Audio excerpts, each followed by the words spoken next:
He has to be impeached. He has to get impeached. I don't care where you're at in America. If you do not have the same conscious, common sense mindset as I or anybody else does about this idiot, something is very, very wrong with you. Something is wrong with you. We're at war right now. As of different time zones. It's 7 o'clock right now. So around, I would say, somewhere around 4 o'clock. This is somewhere around 4 or somewhere around yesterday, somewhere around yesterday afternoon or yesterday morning. This happened. But he was just on 5 hours ago. Donald Trump, your president. Not mine, your president. And I'm about to lose my voice. So let's get into this bullshit. The United States military began major combat operations in Iran. Our objective is to defend the American people by eliminating imminent threats from the Iranian regime, a vicious group of very hard, terrible people. Its menacing activities directly endanger the United States, our troops, our bases overseas, and our allies throughout the world.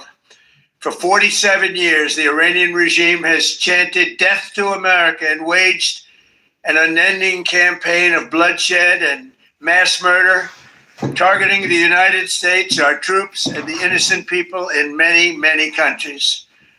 Among the regime's very first acts was to back a violent takeover of the U.S. Embassy in Tehran, holding dozens of American hostages for 444 days.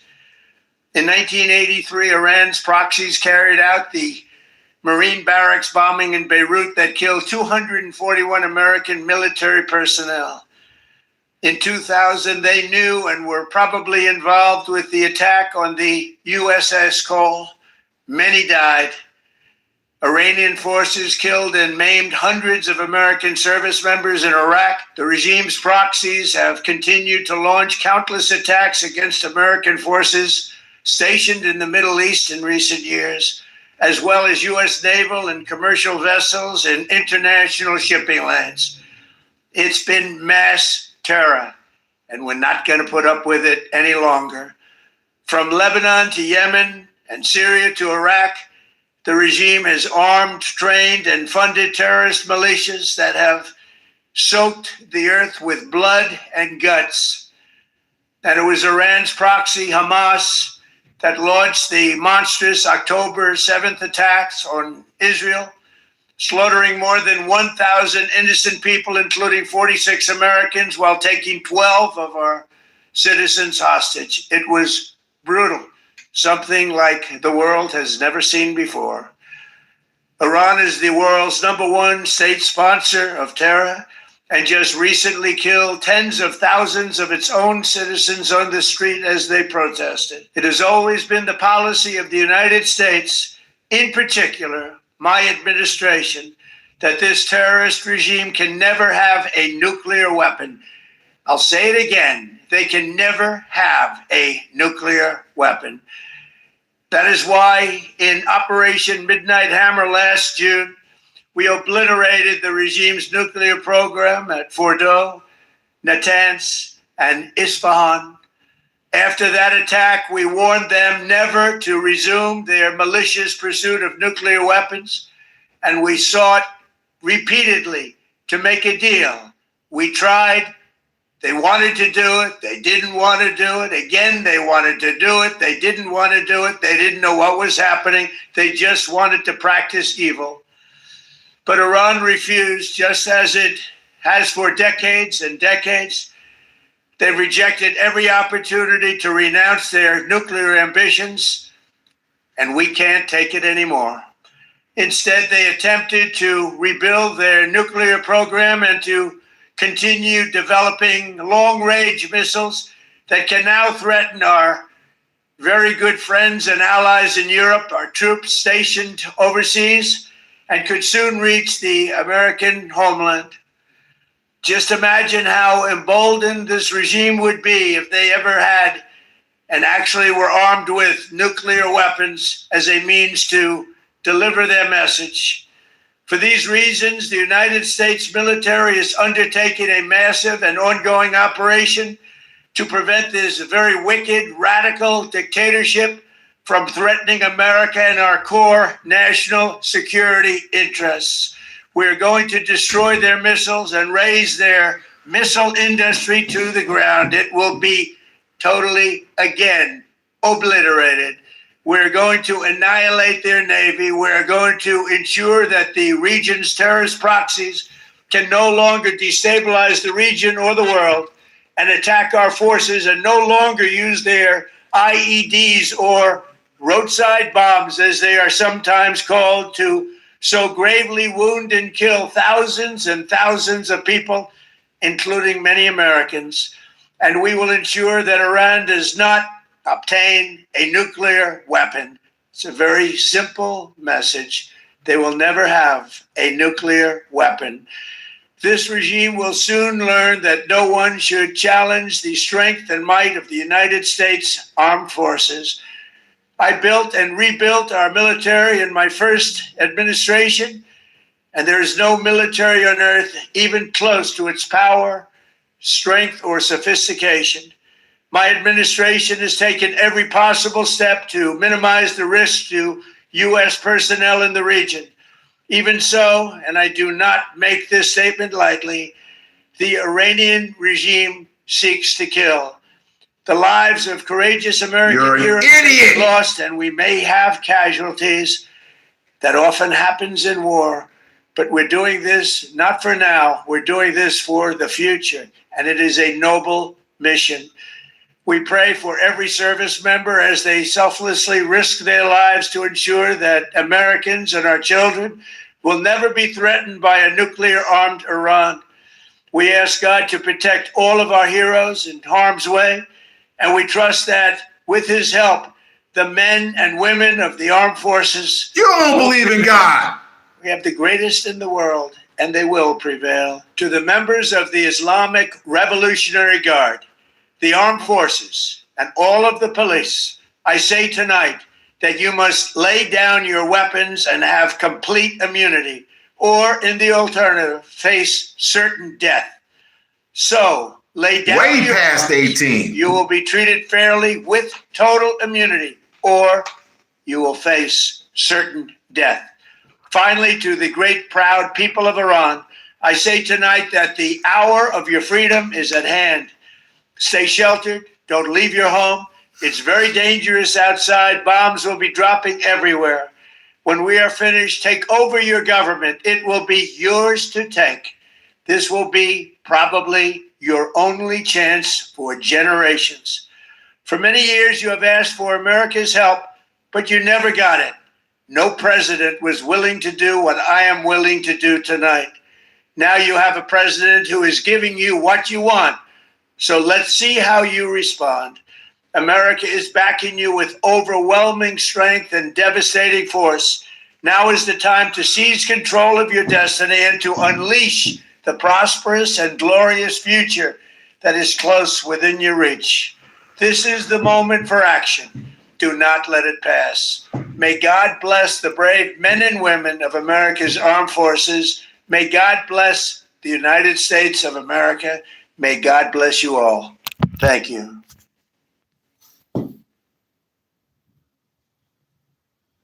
He's an idiot. He is a fucking idiot. He's an idiot. Welcome to CBS Saturday Morning. I'm Adriana Diaz. And I'm Kelly O'Grady. We come on the air this morning with breaking news. Overnight, the United States and Israel began striking targets inside Iran. The attacks began in daylight, just after 10 a.m. local time.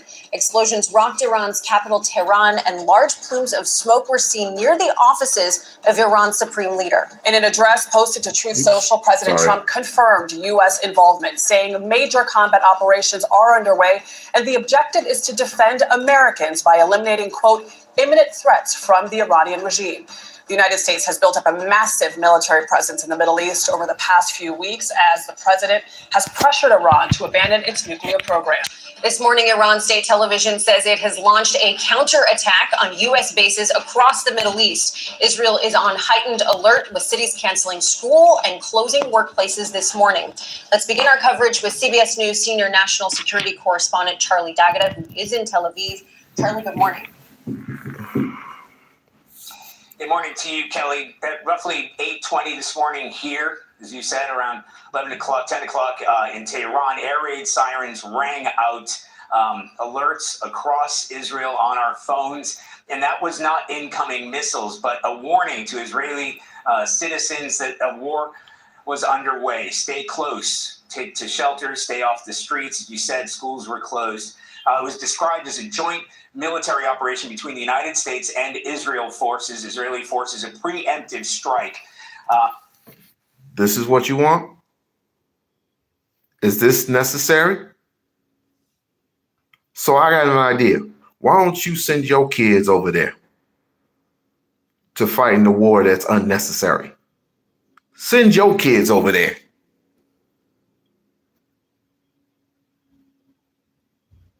Explosions were then reported in Tehran and in 4 other cities across Iran. Israeli officials confirmed that dozens of strikes were launched targeting Iranian government buildings, regime targets, Iran's ballistic missile arsenal, and launch sites. Now, within maybe 30 minutes or so, the air raid sirens rang out again here. That was the counterattack that was already underway. Residents were instructed to take shelter. We then started learning and confirming that Iran had begun targeting U.S. military installations across the region. The headquarters of the 5th Fleet in Bahrain, the Navy's 5th Fleet in Bahrain, the largest U.S. airfield in the region, Look at that. the Middle East, Al Udeid in Qatar. The Qataris saying that they intercepted a couple of incoming missiles there. Explosions then heard in the northern Iraq at air bases there. And then alarms sounded in Kuwait and other parts of the UAE. Now, after this massive U.S. military buildup that we've been reporting for days and weeks, in rounds of diplomacy with Iran, keeping everybody guessing as to what was about to unfold here, there was no ambiguity or disambiguity in President Trump's message today. This is about regime change. He's telling Iran's military to lay down their weapons, don't try to fight back or face certain death, spelling out a litany of attacks against U.S. forces in this region, going back to the attacks on the Marine barracks in Lebanon, attacks throughout the Iraq War, Iranian-backed attacks on U.S. military, telling Iranian residents to take shelter, get low until the bombing's over, and then overthrow the government. That's what we're looking at this morning, Kelly. That's what you want to partner up with? This is who you partner up with? You partner up with Israel? Is that what we're doing right now, Trump? You know what? I'll give my commentary later on tonight. Charlie, a lot of us remember the U.S. and Israeli attack on Iran back in June. How does this attack now compare to that in terms of scale, and what could happen next? Yeah, Kelly, I mean, this is next level. It's on an entirely different scale. You know, we reported that. That was the Iranian attack against that against that base in Al Udeid. That was pre-warned. U.S. forces knew that was about to happen, and it was a big attack. I mean, they had launched the largest Patriot missile defenses against those incoming missiles, and again, they knew it was coming. What we're seeing here, when I talked about that attack at the 5th Fleet in Bahrain, at Al Udeid, at U.S. forces in northern Iraq.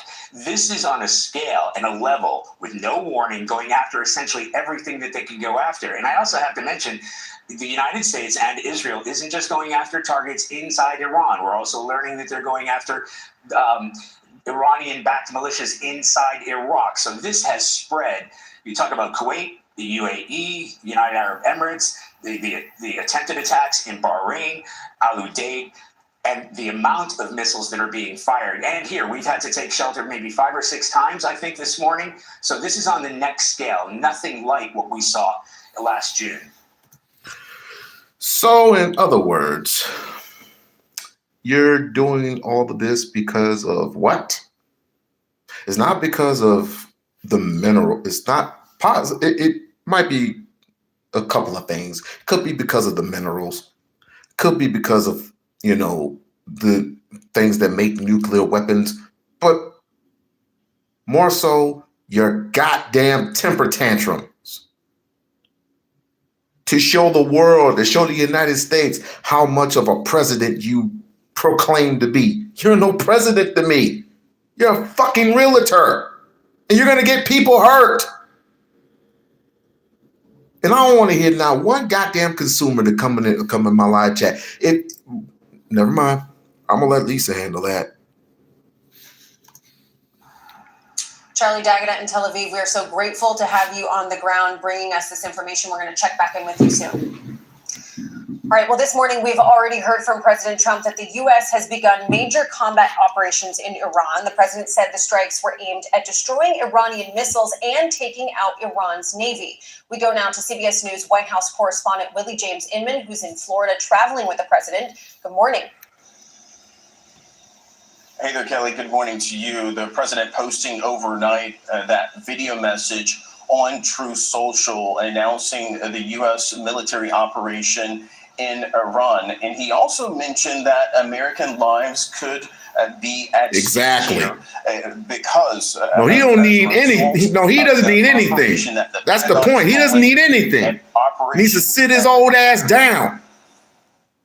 A short time ago, the United States military began major combat operations in Iran. Our objective is to defend the American people by eliminating imminent threats from the Iranian regime. And I do not make this statement lightly. The Iranian regime seeks to kill. The lives of courageous American heroes may be lost, and we may have casualties. That often happens in war, but we're doing this not for now. We're doing this for the future. Finally, to the great, proud people of Iran, I say tonight that the hour of your freedom is at hand. Stay sheltered. Don't leave your home. It's very dangerous outside. Bombs will be dropping everywhere. When we are finished, take over your government. It will be yours to take. This will be probably your only chance for generations. This is what you want? That's what you want? And what is staying inside gonna do? Unless you got an underground bunker somewhere, what is staying inside your home gonna do? With a bomb? What the hell is that gonna fucking do? Gas lines all everywhere. Gas lines,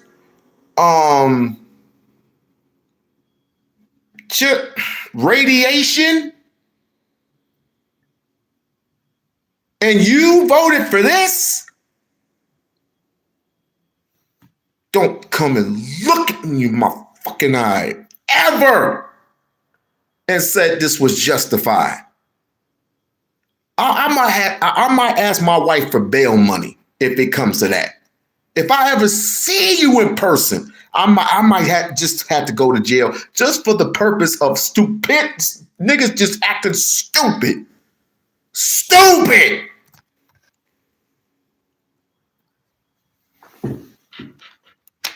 Ugh.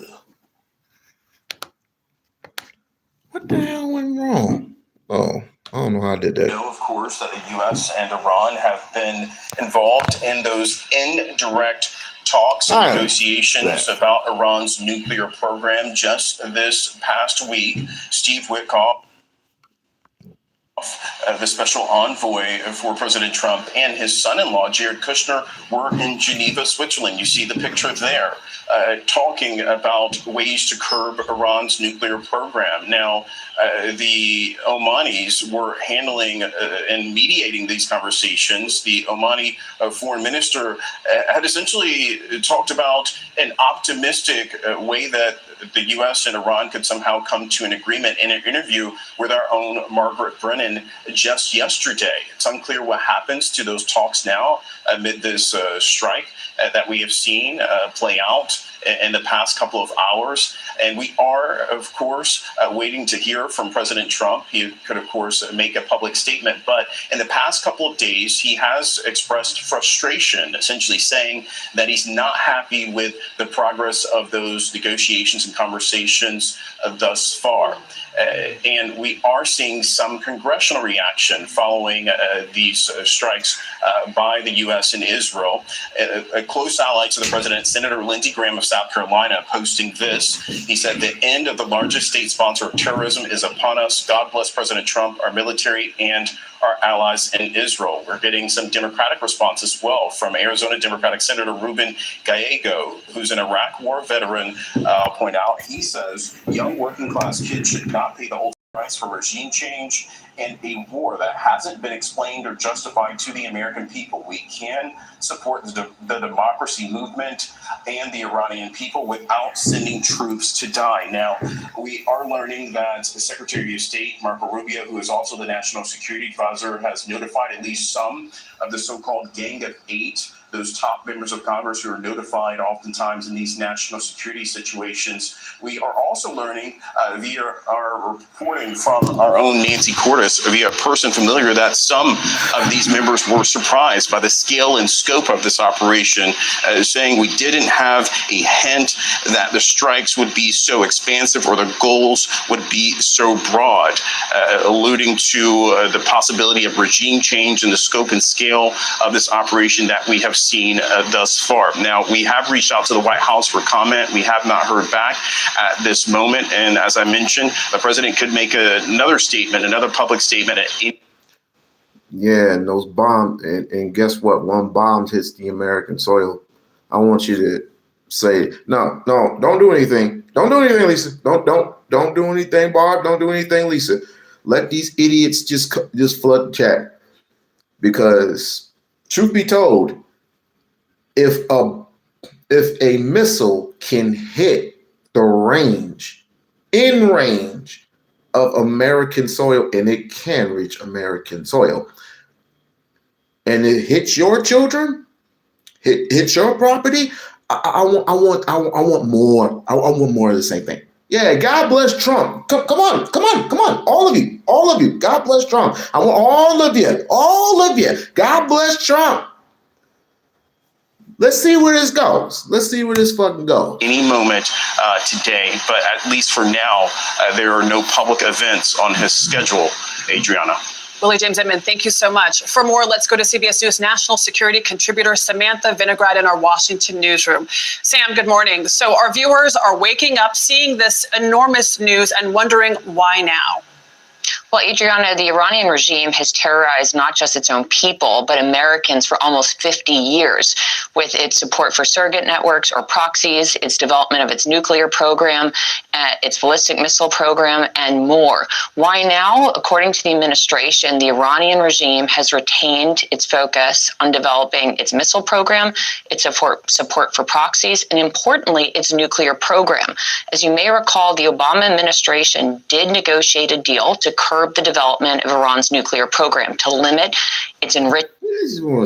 He just wants to start war for stupid ass purposes. I don't blame him. You know what? I don't blame Trump for this. You know why? I mean, if I was the asshole in power, I necessarily know when my time is coming, and his time is definitely coming. I definitely want to start some shit too. I mean, you're not popular in the polls. You're not popular anywhere. the only reason why they're friends with you, people are friends with you, is because you got money. It's because you have power. And it's because of the simple fact you have powerful friends behind you who can definitely put you in the pickle if you fuck with them. You can definitely put you in a meat grinder and can give less of a fuck about you and your family. But let me get back to where I need to be. Number one, you're not popular in the popularity polls. You still owe money, and it's for the simple fact that your children's children are going to be affected by this, regardless if they're millionaires or billionaires or whatever the case may be. This is going to affect them, and I hope to God you get embarrassed this November. I hope to God. But then again, guess what? It's going to be some cheating going on. He's complaining about cheating. Why not just have a fair election, huh? Why not just have a fair election? Why can't it just be local elections? You got to take it to the federal level? Why can't women vote? Why to say that? Why all this bullshit? Why the vitriol? That's crazy. No, let a bomb hit American soil. I do not want to hear nobody complaining. Let one attack hit American soil. Fucking idiot. Enrichment capabilities of the material needed for a bomb. President Trump was not satisfied with that agreement. He tore it up and has been quite frustrated about how the Iranians have reportedly engaged in the diplomatic negotiating process, along with their ongoing development of ballistic missiles and support for proxies that have targeted Americans. Well, and so, we're talking about the possibility of sort of a long-term type of thing here. I do have to question, I was surprised, Sam, when I heard the president use the word warning of casualties, use the word war. What could this mean for Americans on the home front? Because we see something happening so far away, but what is the possibility for any kind of threat here at home? Well, Kelly, let's start with what we can see. What we can see is that the United States and Israel are engaged in a decapitation operation against really a hit list of targets inside of Iran, military intelligence and other figures. What we can see as well is that they have a military buildup that will allow them to continue those military strikes for some time. We can also see that Iran is retaliating with what have these people done to you? Iran has the ability. What have these people done to you? Not just in the region, but also into Europe. So Americans are currently in the range of Iranian missiles. It is also worth noting, however, Iran retains significant cyber capabilities that could implement attacks all over the world and has continuously invested in surrogate networks here in the homeland and all around the world that have historically been quite successful, unfortunately, in targeting Americans. We could also see, and it's too soon to tell, a spike in commodities prices, namely oil, if key maritime corridors like the Strait of Hormuz are impacted by what is likely going to be a prolonged conflict in the region. Sam, the president made very clear that what he wants to see is the Iranian people rise up and create regime change. What will it take for that to happen? And why do you think the president is putting the onus on the Iranian people versus in Venezuela when the U.S. went in on the ground? Well, what we don't know is that the United States is engaged in any kind of covert action operations to try to convince members of the regime to switch sides. So we have this public overt messaging to the Iranian people, and ostensibly there could be accompanying covert action operations, influence operations, and otherwise to try to convince members of the regime to switch sides. The president did also directly message members of the regime and say if they lay down arms now, they will be granted amnesty. The leadership structure in Iran is such that we obviously have the supreme leader who... Do you know how big Iran is? This stretch, I don't know the exact measure, but this stretches out by, you're going to, good luck. Good luck. We didn't ask for this. We didn't ask for this. We certainly don't want it. As a United States citizen, as a United States citizen, this was a very fucked up move. Put a 1 in the chat if you think going to war with Iran, because this does not take a day. It doesn't take a week. It doesn't take a month. It doesn't take a year. This takes years. It's the same exact shit George Bush Jr. did. The same exact shit. Put a 1 in the chat if you think this was a bad idea. A very bad idea.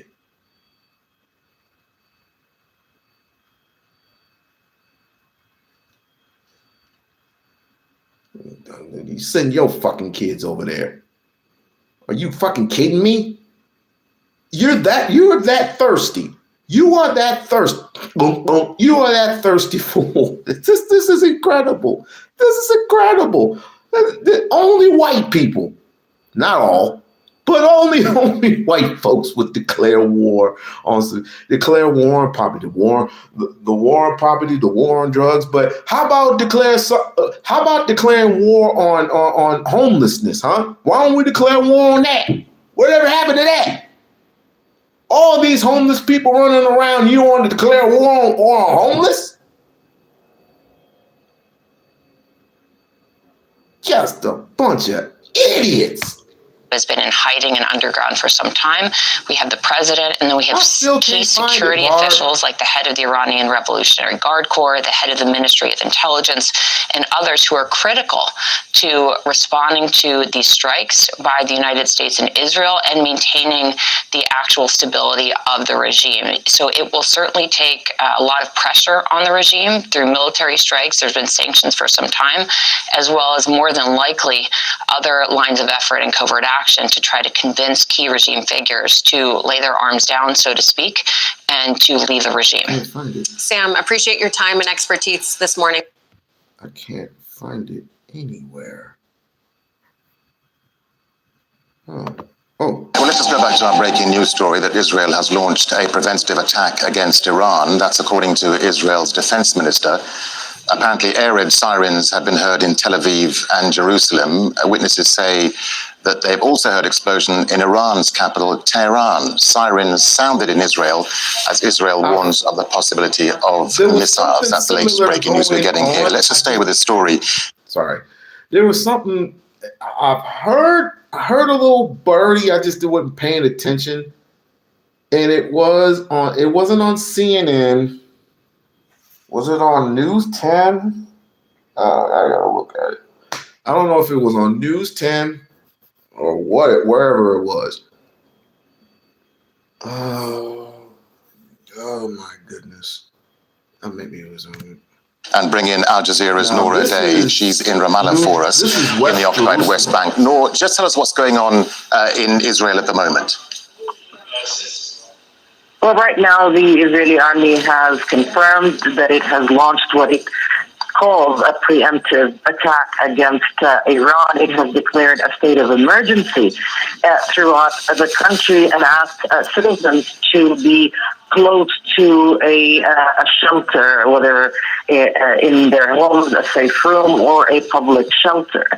For now, there are no details about the targets of those attacks, but we understand that this is a campaign that Israel has launched, of course, in line with its publicly stated policy that Iran poses a threat to the safety of Israel and its allegations that its missiles and its nuclear enrichment program also pose a threat, having repeatedly said that the negotiations with the United States were not going to go anywhere and should not have been trusted to begin with. Noor, so what more have Israeli defense officials been saying? Because we heard from the Israeli defense minister that they've launched this preventative strike. What more details are we getting about the strike itself coming from Israeli officials? Nothing yet about the targets themselves. But again, let's put this in perspective about why would such an attack happen. Israel considers the government in Iran a threat to itself, and so the launching of the attack, irrespective of the target, is completely consistent with its stated policies. At the moment, the details are very scant. But the focus of the Israeli messaging so far has been domestic about what Israelis should be doing, how Israelis should be acting. But we already know that flights of foreign airlines that are on their way to Israel have started to turn back to their destinations. And this was, of course, a long time coming.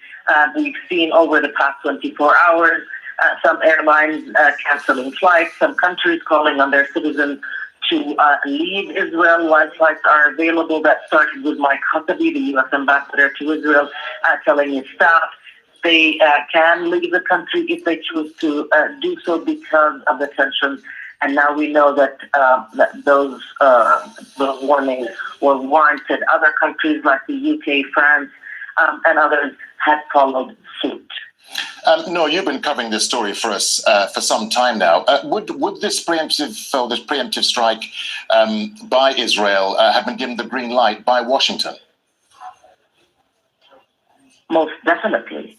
An Israeli strike on Iran would not be happening in a vacuum, certainly would not be happening without U.S. approval. And let's remember that we have the USS Ford, one of the largest or the largest strike group in the U.S. Army, is on the shores of Israel for its protection. We saw fuel tankers as well arriving at Israel over the past few days, and we saw stealth jet fighters, F-22s, and other fighter jets from the U.S. military also arrive at Israel. Overnight, we saw the Israeli army also deploy air defense missile systems in strategig areas in Israel, where the Knesset is, and other locations. All of that were announced as precautionary or precautionary measures. But we now know that this was in preparation in lieu of plans, it seems, to conduct that preemptive strike on Iran. Yeah, and just talk to us, Noor, about those air raid sirens that we heard going off in Jerusalem and Tel Aviv. Just talk us again through what you've been hearing there about what's happening and what the civil population are being told. Well, the civil population has been told to be near a shelter. In Israel, there is a very intricate system of alerts and alarms and public shelters, especially in Jewish Israeli cities. Palestinian Israeli cities, of course, suffer from a severe shortage. But there is a multi-layered system by which the government and public authorities can warn people to take shelter, to be safe. What happened in the past hour or less than an hour is that the Israeli citizens received on their phones alerts telling them that the Israeli army has declared a state of emergency, that emergency spans all of the Israeli territory, well, all of historical Palestine, really, because it did include also the occupied West Bank and Gaza in the map that was received on phones. And so illegal Israeli settlements all across the West Bank would have received the same warnings. And at this moment, what would happen is that Israeli citizens would be following instructions quite closely. If Oh, I just want to say, hold on a second, because I just brushed my teeth. Sorry about that. Ooh, fresh breath. Have you ever noticed that each and every person who does this, they ask for like a Cash App or, Cash App or Super Chat or anything like that? Notice I haven't done that yet. And you know why? Because it's pointless. I don't want anything for this. This is dumb. This is fucking dumb. We are in danger right now. Do you not realize that each and every single country has a military weapon that can destroy the whole globe if necessary? Do you know that? Each and every single person, whether it be Iran, China, Japan, Russia, Lebanon, name them all. They all have military weapons that can destroy an entire city, an entire country.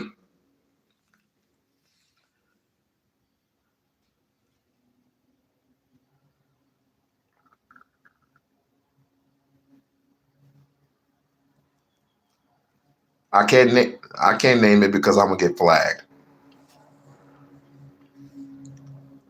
There's a lot of things I can't mention because I'm gonna get flagged. Because I'm super sensitive, YouTube is. It's bad enough I'm demonetized.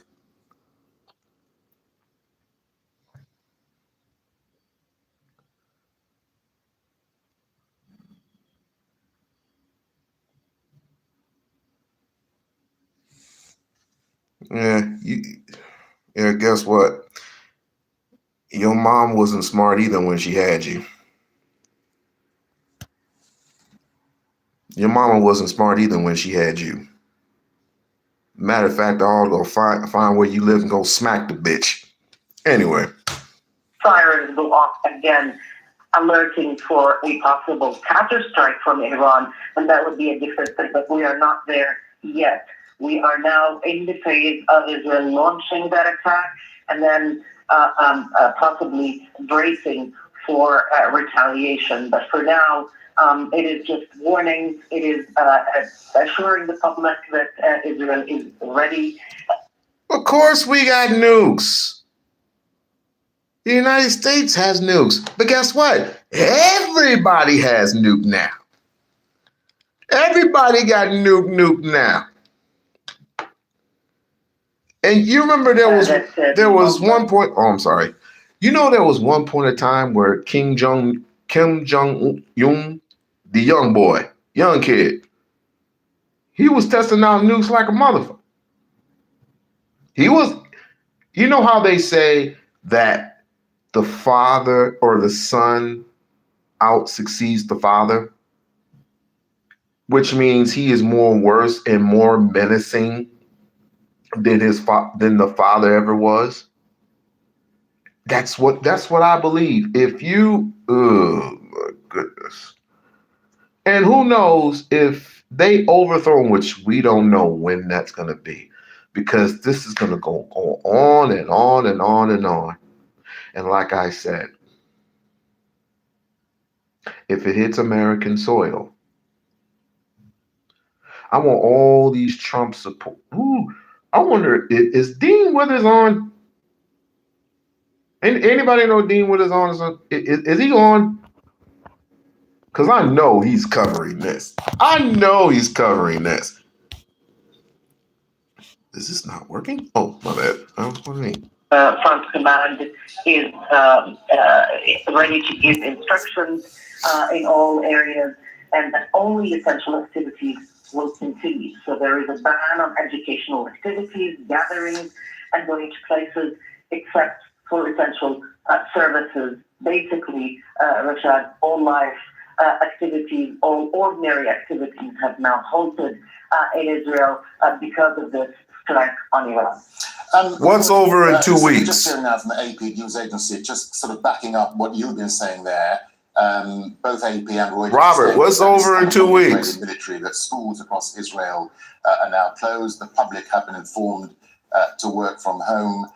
Public gatherings in Israel have been banned. Let me just repeat that for our viewers who are just joining us here. We're hearing from the Israeli military that schools across Israel are closed, public informed to work from home, and public gatherings in Israel have been banned. For those, for our viewers who are just joining us here on Al Jazeera for this breaking news, remind us again of the background to this and the time frame and the diplomatic activity that led up to sort of where we are now and why this has happened. Because most people were focusing on the American military buildup around the area, but this has come from Israel itself.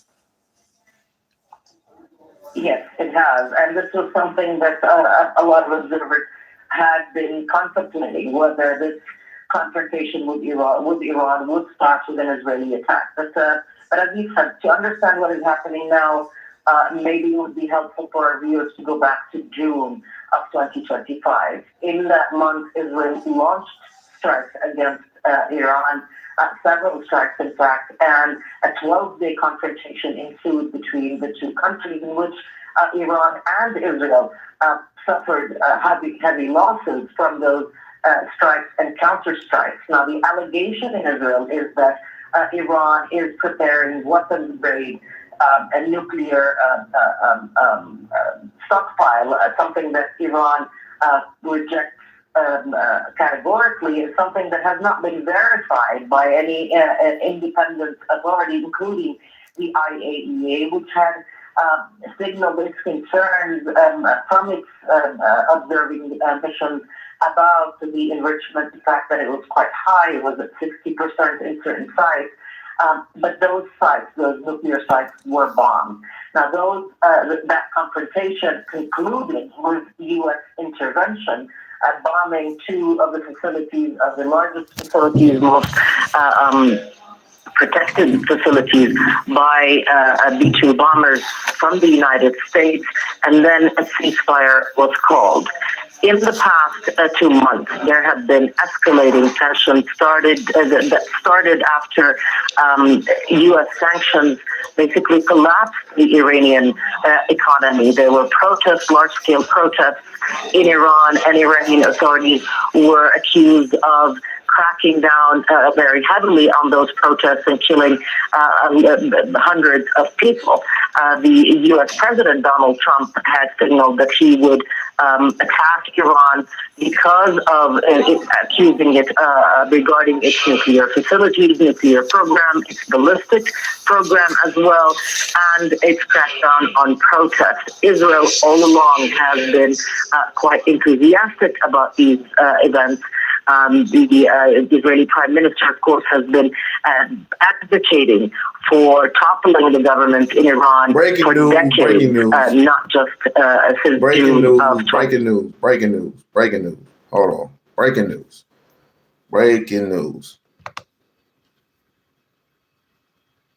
Because this could be us. So let me see if I got that in order. All right. Breaking news. Here we are. Been falling to the ground and exploding in Doha, the capital of Qatar. It's part of the retaliation from Iran after the U.S. and Israel launched a massive and ongoing military campaign across Iran.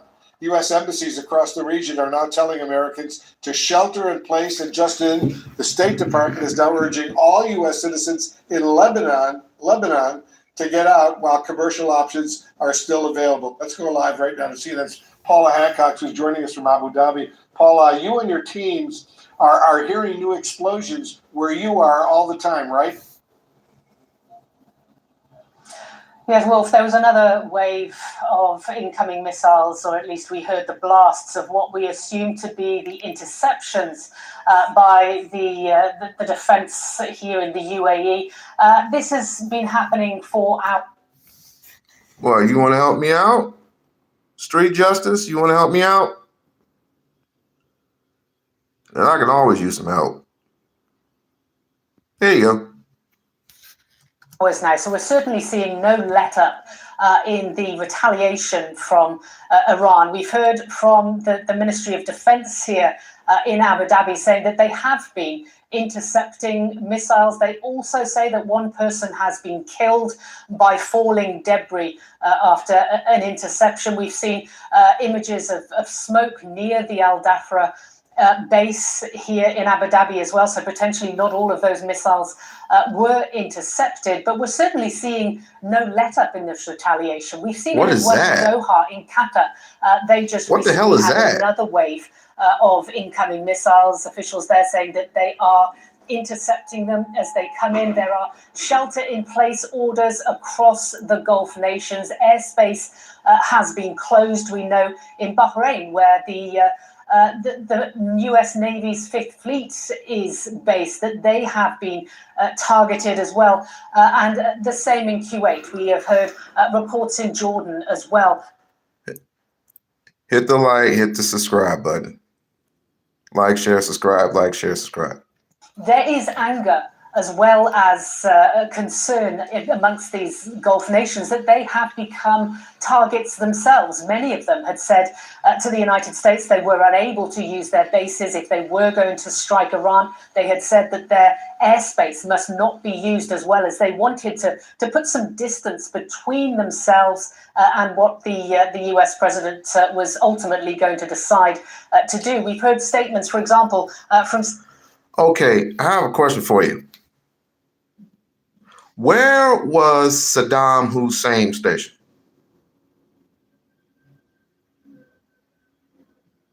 Where was Saddam Hussein back then? Does anybody know? Any veteran, any elder in here? Anybody know?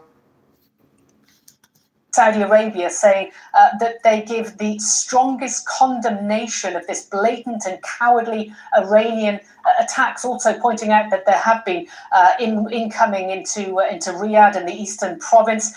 Qatar has called it a flagrant violation of its national sovereignty. The UAE condemning and denouncing this as well in the strongest terms. The blatant Iranian missile attacks. Saddam Hussein.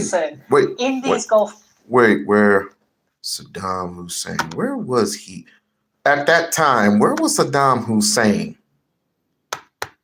Where was Saddam Hussein at that time?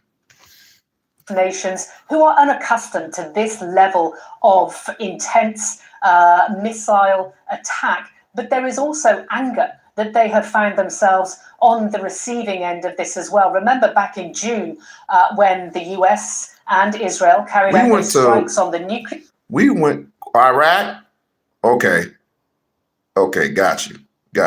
Facilities in Iran. It was Qatar only that was targeted, and that was fairly restrained. That is not the case now. Do you think this is dramatically in the next few days and maybe next few weeks going to dramatically escalate this war? I think it has the potential of doing so, Wolf. And, what you're seeing is a very large Iranian response. And I think, it's going to be interesting to get the military assessment from places like CENTCOM. Barb, I think that was 2001, I assume. They clearly anticipated some of that by evacuating some. I'm just asking because this was back in 2001, I presume. I don't know. We were just coming from the mall. Me and a couple of friends of mine were heading to the mall when all that happened back then. But I just wanted to know at what point in time and when George Bush was in office and those towers got hit, where was he at? Where was he stationed? You already told me the answer. Y'all already told me the answer. Troops from some of these bases that you've mentioned in the Persian Gulf region, but I don't know if they've really anticipated the magnitude of this, because it looks like we're looking at several hundred, if not a series of 1,000 drones heading toward Israel and potentially other targets as well. And if you add that, couple that with missiles that the Iranians still have, it could be a fairly substantial. The whole question was, where was Saddam then? How effective in Iron Dome 01? anti-missile system that Israel has over the whole. I have a method to my madness. A lot of drones coming in from Iran. This is why I'm asking that question. Meanwhile, the Iron Dome system was hit not the like for drones. It does have some like, share, subscribe, hit the like button to work on the drone problem. But the problem is that with a swarm of drones, it's going to overwhelm most radars that are associated with the Iron Dome, and that's why not only do they have the Iron Dome, but the other elements of the Israeli air missile defense systems like the Arrow system and David Sling, but also the Aegis systems that the U.S. Navy brings in, and those are sitting off the coast of Israel right now, and they are supposed to help with this. Let's see how effective they are this time. They were highly effective in June. Let's see how effective they are now. Joining me now is CNN national security analyst Alex Plitzis. Alex, let's start right where Wolf left off. Explosions over Bahrain. The Iranians hit the U.S. Navy's 5th Fleet Service Center. Explosions over UAE, both Dubai and Abu Dhabi, over Jordan. Here we go. Other states there in the region. Just put into context the scope of the response from the Iranians and what you glean from how they've responded and how quickly. So it's clear that they were prepared for counterstrikes to a certain extent, given that they reacted fairly quickly in the middle of the night to the strikes, because in the 12-day war, they took a little bit of time to respond as they regained command and control and determined what assets that they had left. And they took 5 days to respond after Qasem Soleimani was assassinated. So this is clear that there had been some pre-planning that was done. And as you mentioned, the countries that were attacked here specifically are where we have specific bases. So in Kuwait, we have Ali Al Salim Air Force Base. In the UAE, we have Al Dhafra Air Base, about 20 miles south of Abu Dhabi. In Bahrain, we have the 5th Fleet that's based out of there. In Doha, we happen to have nearby Al Udeid Air Force Base. Is not only the Air Force Base, but also the forward headquarters for U.S. Central Command. So all of those locations are strategic U.S. military bases in the region. I'm joined now by Daniel Shapiro. He's the former U.S. ambassador to Israel. Ambassador Shapiro, thanks so much for joining us. I understand you are now in a shelter in Tel Aviv. Well, what caused you and your associates to go to this shelter? What happened? Thanks for having me, Wolf. So early this morning, for the first time, a siren sounded, and where I was staying, we all rushed to a shelter. That's now happened about 7 or 8 times today here in central Israel. The last one, which just occurred a few moments ago, was followed by a series of boom, which is an interception of an incoming missile. And earlier in the day, we heard 1 or 2 of such booms, but in the last round, we heard over 2 dozen. So it seems that the Iranians have changed their tactics as the day has gone on, from individual or small numbers of missile attacks to at least the last one being a larger salvo, which they've used in the past to try to saturate and penetrate Israeli air defenses. Do you get a sense that the Iranians in their missile attacks, their drone attacks, are going after specific Israeli military targets, or just launching them to kill people and destroy as much as possible? It's impossible for me to know from the places I've been able to be today exactly what they're targeting. In the past, they have put a lot of emphasis on military targets, intelligence targets, but some civilian targets. There are still buildings destroyed in central. You know what? Colin Powell is probably smiling in heaven right now. Colin Powell is probably smiling his ass off right now. Oh, look at old Trump. Put a 1 in the chat if you want to kick Trump in his teeth. Don't do that. Never mind. Don't do that. Don't do that. Don't do that. Tel Aviv from the war last June. So, and because Israel is a small country and a lot of civilian population lives alongside various other installations, and these missiles are not that accurate, it's entirely possible that they could shoot for a security target and hit an apartment building or a neighborhood. So, Nicholas, make up your mind. Cause as much damage as they can, given the pressure they're under from combined U.S. and Israeli strikes that the president announced this morning. Clearly a lot of targets for the Iranians in the Tel Aviv area, and good luck over there. Just stay safe. What do you think regime change in Iran potentially could look like? You see, that's a missile. Clear path that was a missile. Over if there is regime change? I think this is one of the big question marks hanging over what the president announced last night. First of all, I think many Americans probably woke up this morning surprised to discover that we're at war in the Middle East, something the president said he was going to try to avoid. And he really didn't do very much to prepare the public or discuss with the public what his strategy was, what the goal is, why it was imminent, and why it was necessary to take this action now. He mentioned what we know very well about this terrible Iranian regime. It's a nuclear program, ballistic missile program, it's abuse of its own people, and its sponsorship of terrorism. But why now? And it was surprising to me that he laid the predicate that the goal of this all is this regime area, change, because that is all this fucking area. Iran, Libya, Jordan, Turkey, all of this, and part of Egypt, all of this, Israel and the United States is going to have to deal with.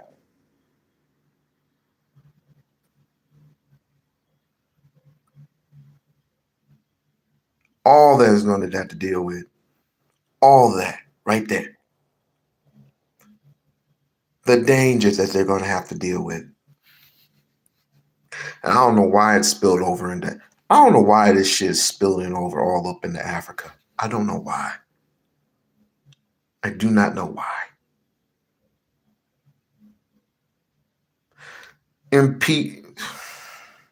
I can't say it enough. Impeachment. This is grounds for impeachment, as Lisa stated. Because was this not covered by did Congress did Congress give the green light? Does anybody know if Congress gave the green light? Did Congress give the green light?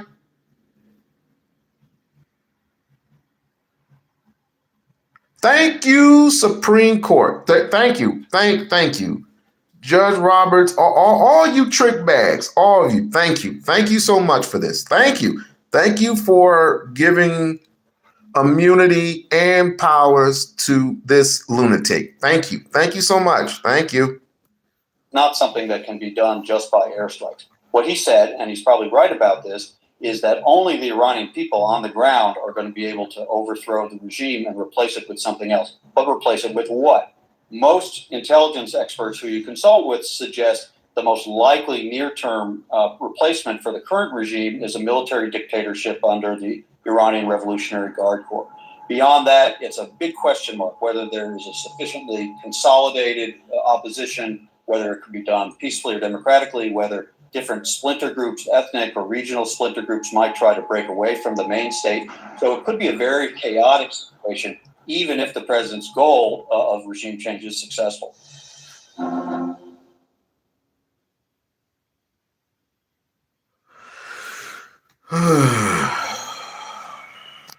Well, ladies and gentlemen, boys and girls, I'm just glad Michigan won.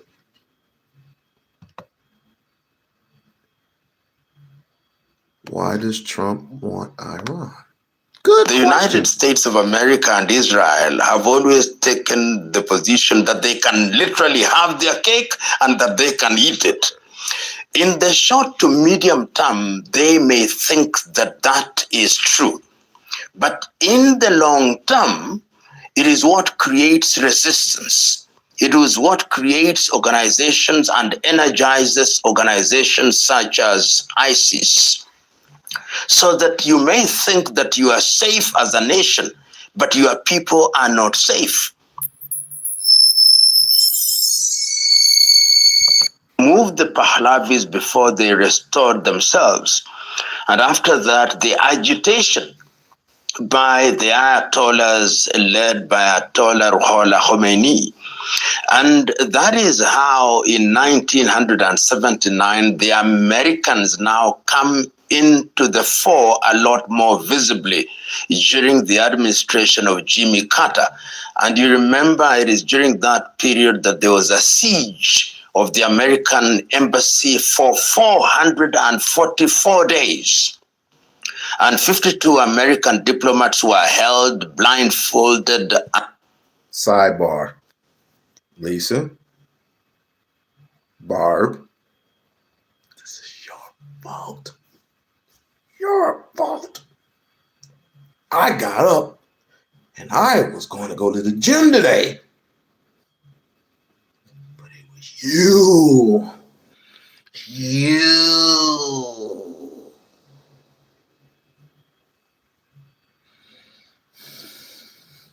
Hope you're happy.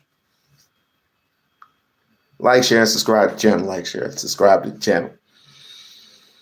I was up on my way.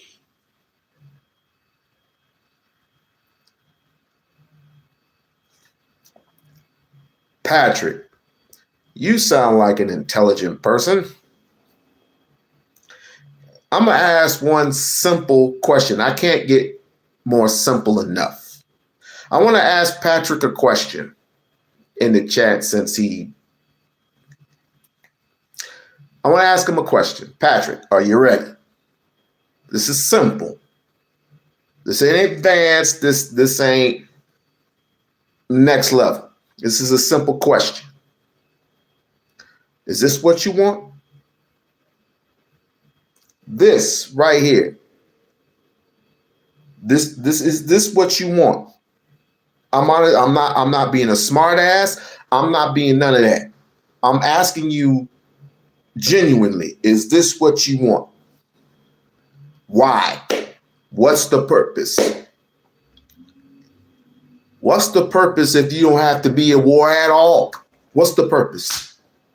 Gold, oil, what's the purpose? Minerals, coltan, what's the purpose? What's the purpose of all that?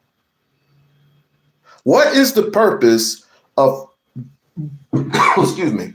What is the purpose of Trump getting a temper tantrum and going into something that he knows zero about? I can understand if it was George Bush Jr., George Bush Sr., Bill Clinton, Ronald Reagan,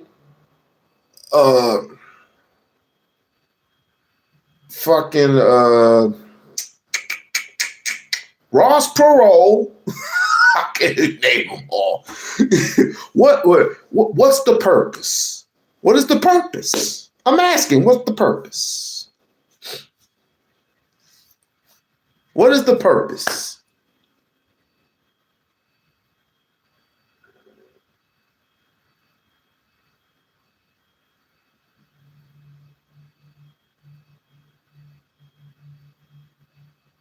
There's a smart ass in the chat.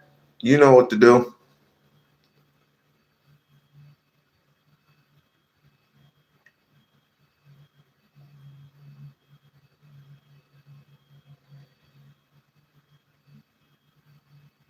Still waiting on your answer.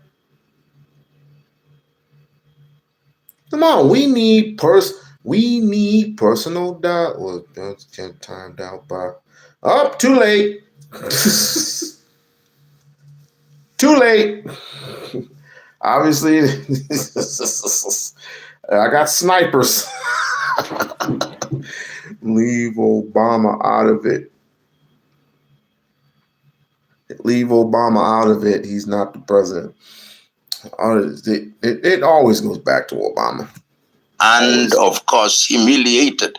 And I think the United States of America has never forgotten that humiliation.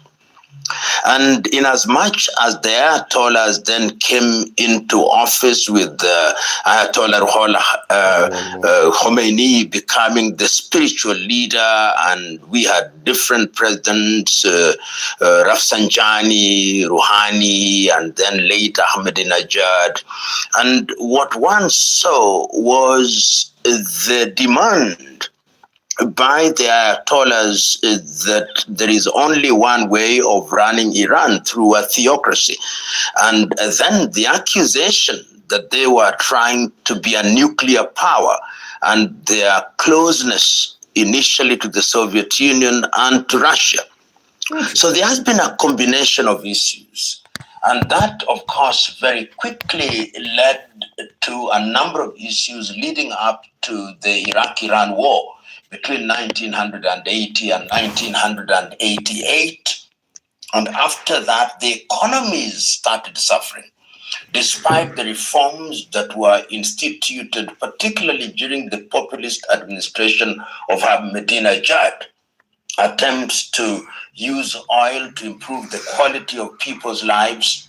And after that, of course, during the Rouhani administration, when the nuclear deal was entered into between the Europeans and the Americas, and things never quite normalized. And the repression of the people. Got it.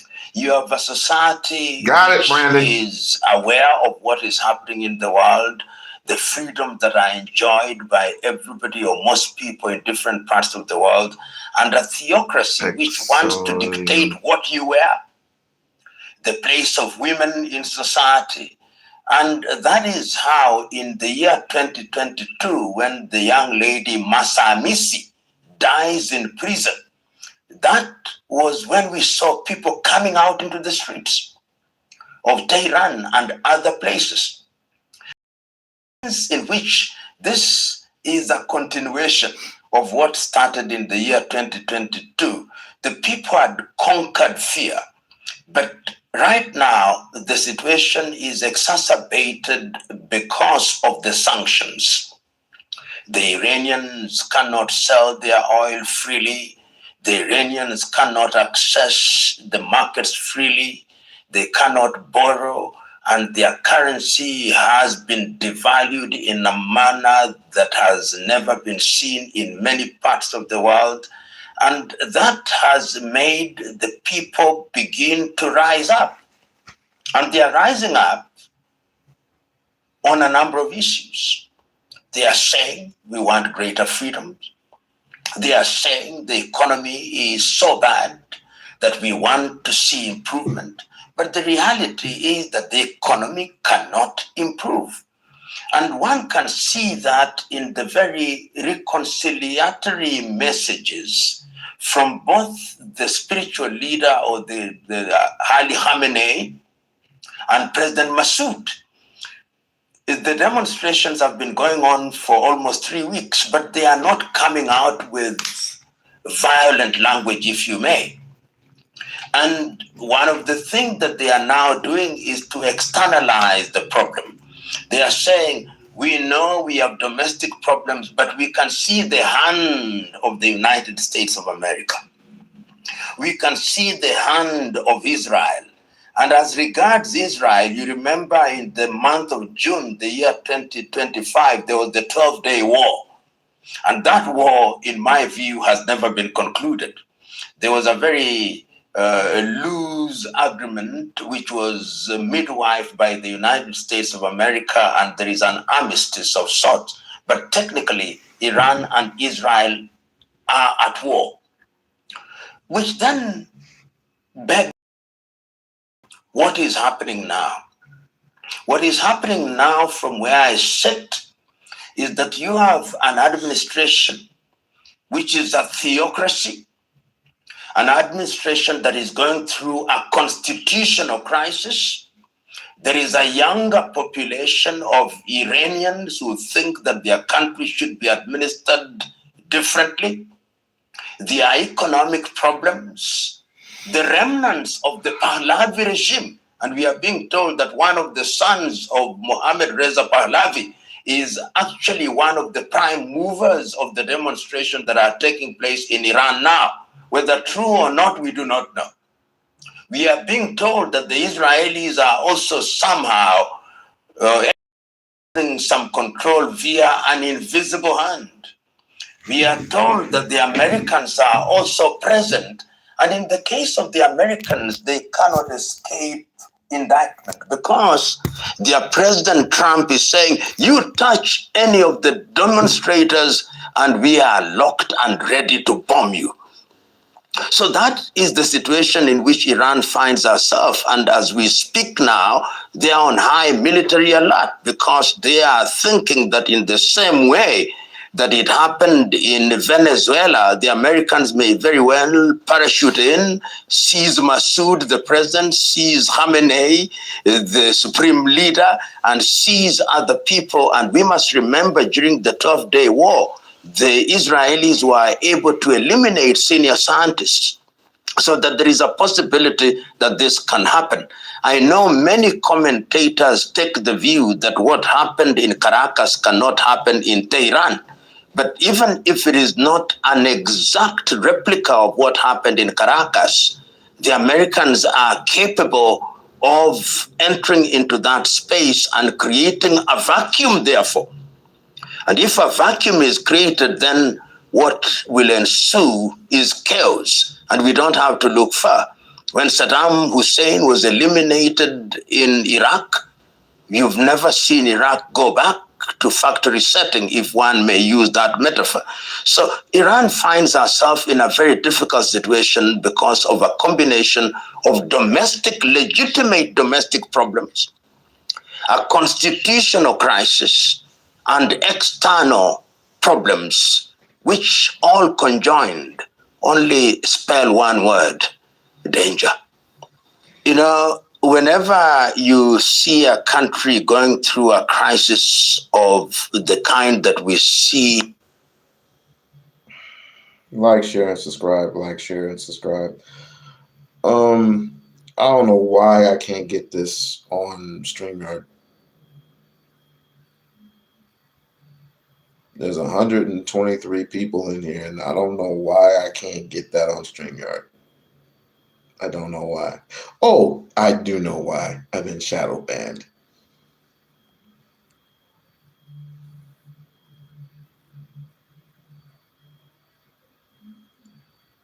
This is all about oil. Well, it was about oil. They're using electric cars. They're building electric cars. Why is it still all about oil? That's the one thing I don't get. Is why is it still about oil when you got Teslas coming in and coming out? There are some cars who would take electric and gas. Screw electric cars. He wants the diesel. He wants the diesels. He wants the V8s and the V10s. You can't handle a V10.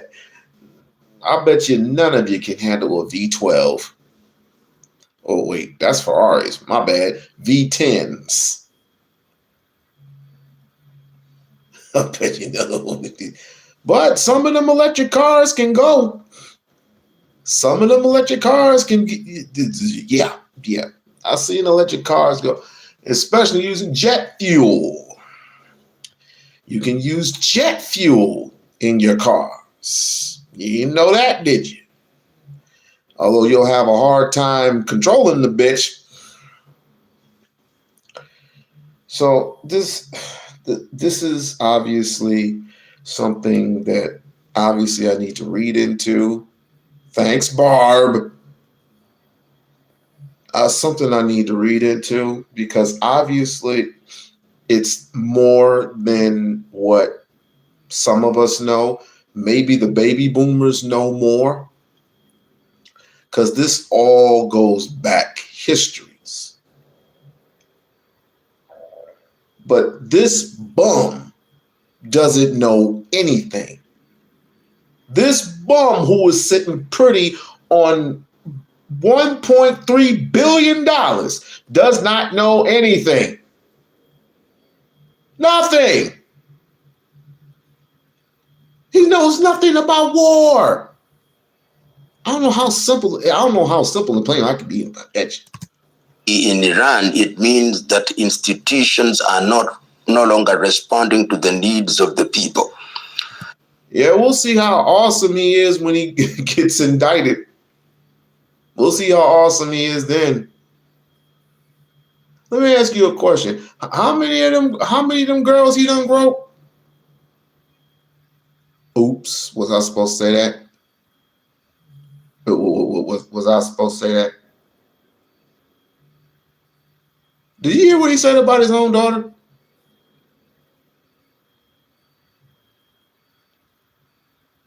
Did you hear what Trump said about his own daughter?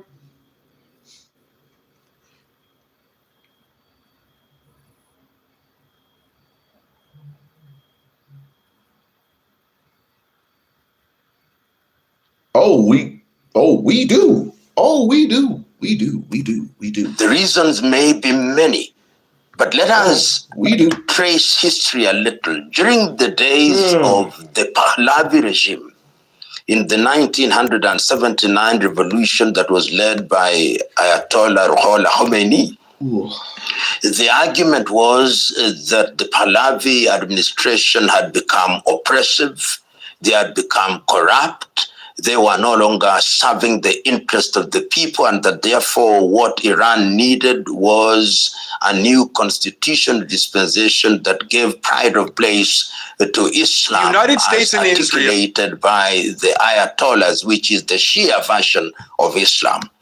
They also promised that they would undertake economic reforms, and some of these reforms were in fact evident in the early days of President Rafsanjani and Rouhani, that they were also going to ensure that whenever it was necessary, they would enter into arrangements that would ensure peace.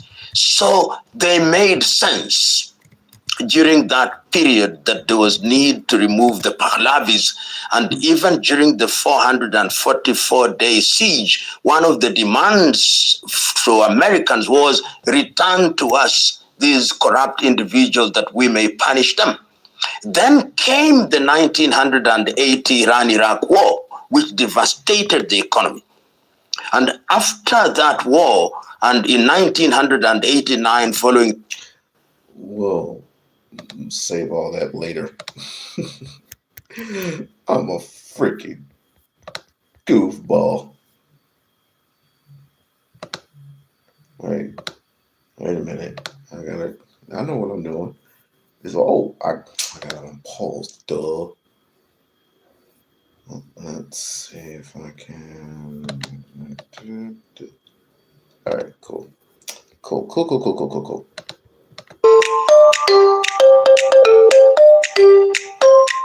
It would be really disappointing. Not really. It would depend on what was inside the magazine. I don't think Ivanka would do that inside the magazine, although she does have a very nice figure. I've said that if Ivanka were my daughter, perhaps I'd be dating her. You know? Would you like for me to play that again? I've said that if Ivanka were my daughter, perhaps I'd be dating her. You know? Nice figure. I've said that if Ivanka were my daughter, perhaps I'd be dating her. You know? Nice figure. I've said that if Ivanka were my daughter, perhaps I'd be dating her. You know? Nice figure. I've said that if Ivanka were my daughter, perhaps I'd be dating her. You know?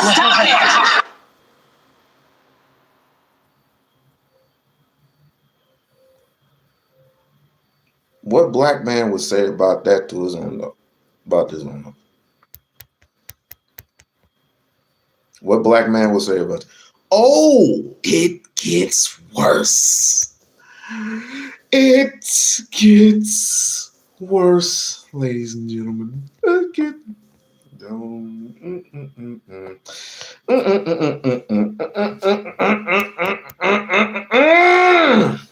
It gets worse.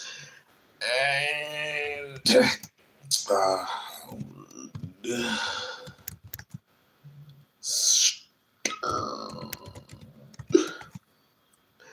about Trump's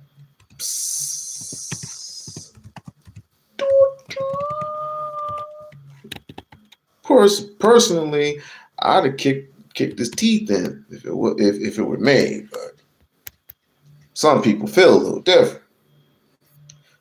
Some people feel different, a bit different. Why?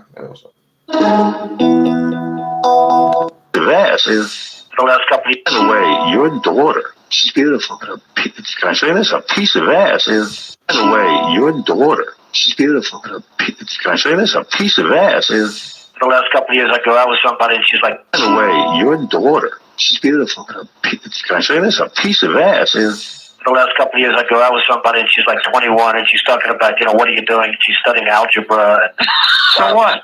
It's like, it was always embarrassing for me to walk in. It's too young. 30 is like a perfect age. Absolutely. She has enough life experience. Until she's 35. Too much life experience. What is it at 35, Howard? It's called checkout time.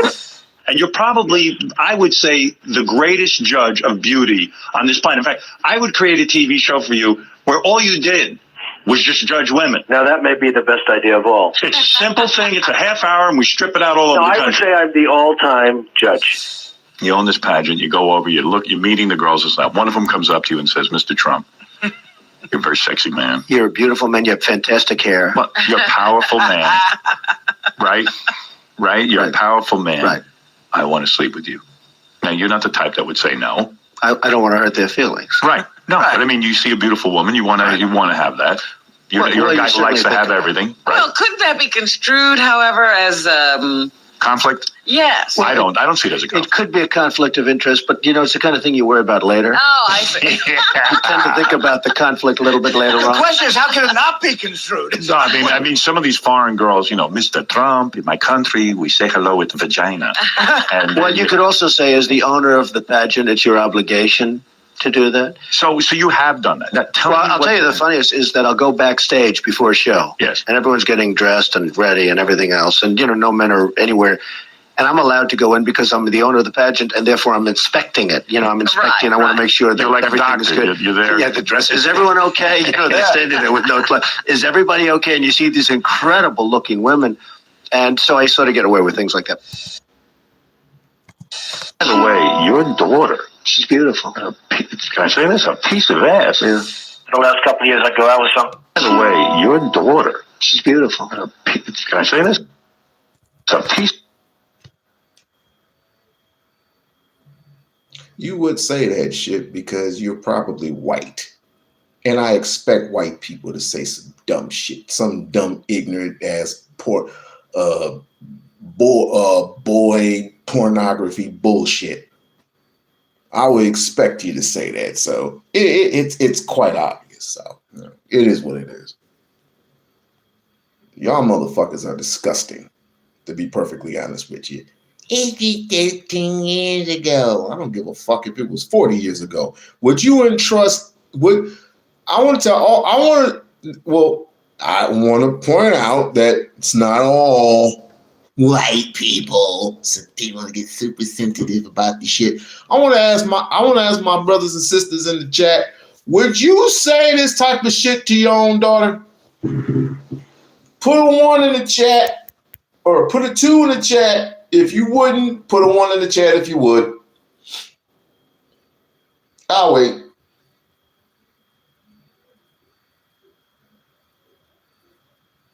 Y'all lost y'all damn mind. Y'all lost y'all fucking mind.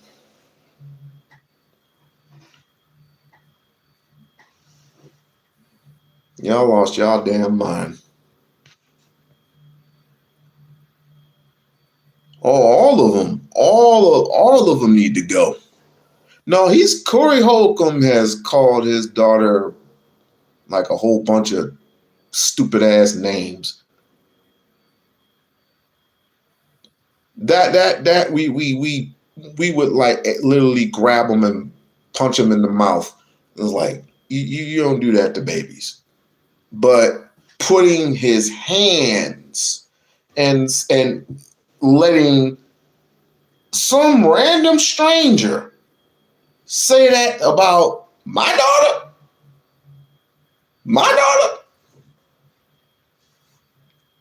I would be in prison. And word travels fast in prison. They'll ask me, what are you here for? He's like, I know what you in here for. And you know what? I would be celebrated throughout the entire prison. I would literally be saying, hey, bro, this one's on me, bro. You want some cigarettes? I'm like, nah, I don't smoke. Hey, you want a cheeseburger? No, I don't want no cheeseburger, dog. I don't do red meat. My bad. I don't do red meat. I would be celebrated in prison. Because what I would do, I would literally do something to you that you wouldn't walk the earth again.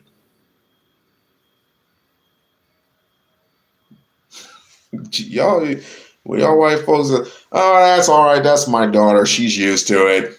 That's all right. As a matter of fact, we call those fun bags. Oh, gee, golly, whoop wobbies. Oh, gee, Willikers, great balls of fire. Did you know Jerry Lee Lewis married his 14-year-old daughter? Oh, and we don't have to talk about Elvis now, do we? We don't have to talk about Elvis now, do we? We do not have to talk about Elvis, do we? No, we don't. But we can talk about Jerry Lee Lewis. Oh, let's go a little further up. Who's the lead singer in Aerosmith? Who's the lead singer in Aerosmith? Y'all are sick. Y'all are fucking sick. Wasn't it Michael Tyler, something like that? Didn't he have some, Steven Tyler, didn't he have some relations with his daughter?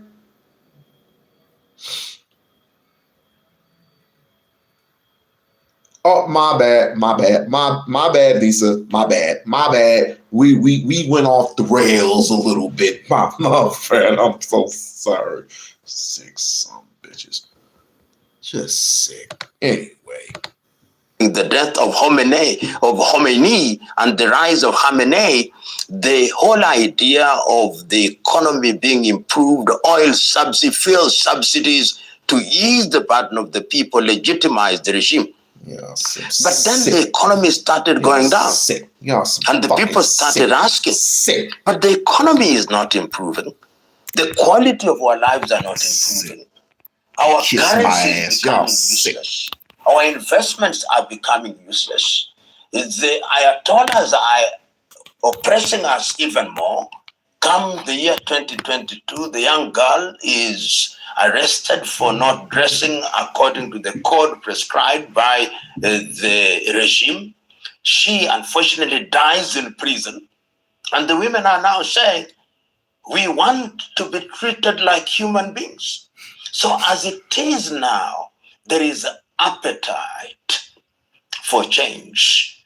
For some people, daughter, cousin, all that shit, which is very human. And all don't worry, we can keep it in house. Legitimize and justify the kind of calls that we see from the United States of America that this is a tired administration. And of course, the word that the United States of America and Western Europe always use is democracy.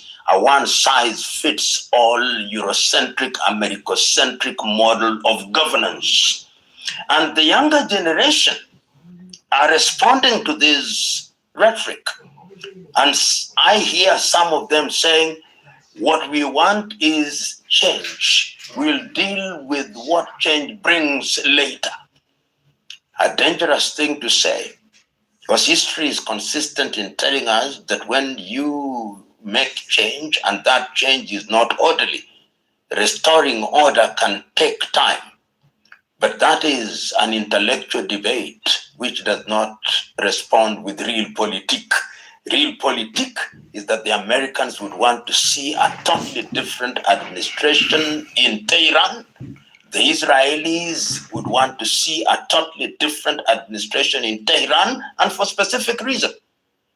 During the 12-day war, for the first time in an impactful way, a missile landed in Tel Aviv from Tehran. Missiles supposedly supplied from Tehran emanated from Yemen. Mm. So in the context of geopolitics, Israel sees Iran as the only viable threat, which is so close to nuclear capability. And that if you neutralize this regime, then you kill that possibility. And remember that the Americans also bombed some of the facilities, and they think that this is an unfinished business. So when they talk about, I agree. Regime change, they also want to finish the unfinished business. And from where I sit, that unfinished business started in 1979 with the humiliation of the United States of America, and it must be concluded. Iran, the Ayatollahs must be humiliated. American administration, the presidents notwithstanding, has a long memory. And they remember 1979. You know, there is the assumption, particularly from Washington, that if you... Why did you tell me that? Someone told me that earlier. 1979, huh? What do I have to Google? What, I don't like Googling, but what do I have to Google? 1979 of what? So I can research this. Oh, you can research it yourselves. 1979. 1979, the war in Iran. Remove the Ayatollahs, then you will simply impose a regime that will pander to the whims and diktats of the United States of America. But I think that is not going to be that easy. Ayatollahs also have a very critical support base. And the Iranians are also a proud people. And they are not going to allow themselves without putting up a fight if the Americans think they can control their affairs politically and economically. And I think that any attempt at regime change will only create the chaos that we see in that region. So you will have an unstable Iran, an unstable Iraq, an unstable Syria, and of course, relatively unstable Lebanon. Perhaps there are those within the United States of America that love it that way, because instability is also a multi-million-dollar industry. I think the Israelis would love an unstable Iran in the same way that you have an unstable Syria, an unstable Lebanon, an unstable Iraq, which you can bomb at whim without consequence. So allowing our imaginations to be fertile, it is possible that there are those who literally don't care. Their rhetoric may say, we care for the people of Iran, but they don't care for the people of Iran. They love an unstable Iran, which is then susceptible to manipulation and which can be bombed at any time without any serious response. Sometimes there is no logic in realpolitik. You know, when one looks at Iran and the rhetoric of Iran, you know, Iran is one of the few countries which believes that the Israeli, what they call the Zionist regime, must be swept off the surface of this earth. There is not a single country that uses that kind of rhetoric as...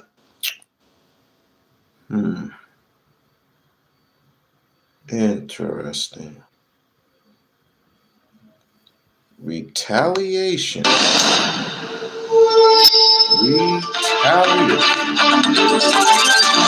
attack was announced by Defense Minister Israel Katz. He declared an immediate state of emergency across the country. Israeli Defense Forces warned civilians to stay close to bomb shelters. Schools were shut. Public gatherings were banned. The Home Front Command Center said the alert was proactive. A senior adjunct lecturer. Well, to prepare Israelis for possible Iranian retaliation. Then came Washington. In a video posted on social media. This is what President Donald Trump had to say. A short time ago, the United States military began major combat operations in Iran. Our objective is to defend the American people by eliminating imminent threats from the Iranian regime, a vicious group of... Why do we have to get involved in some shit? Unless they're threatening us, I can definitely understand that. But just getting involved in some shit that we shouldn't even be involved in.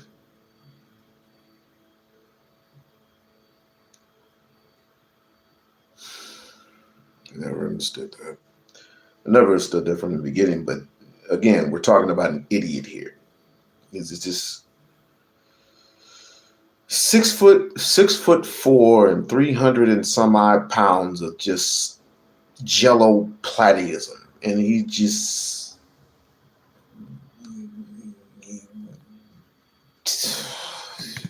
of very hard, terrible people.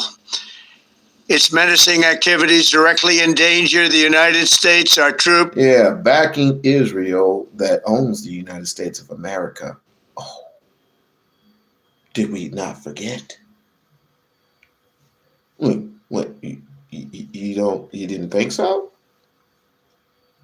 Who makes your who in what's the word I'm looking for?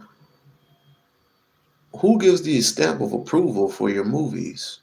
Who gives the stamp of approval for your banks?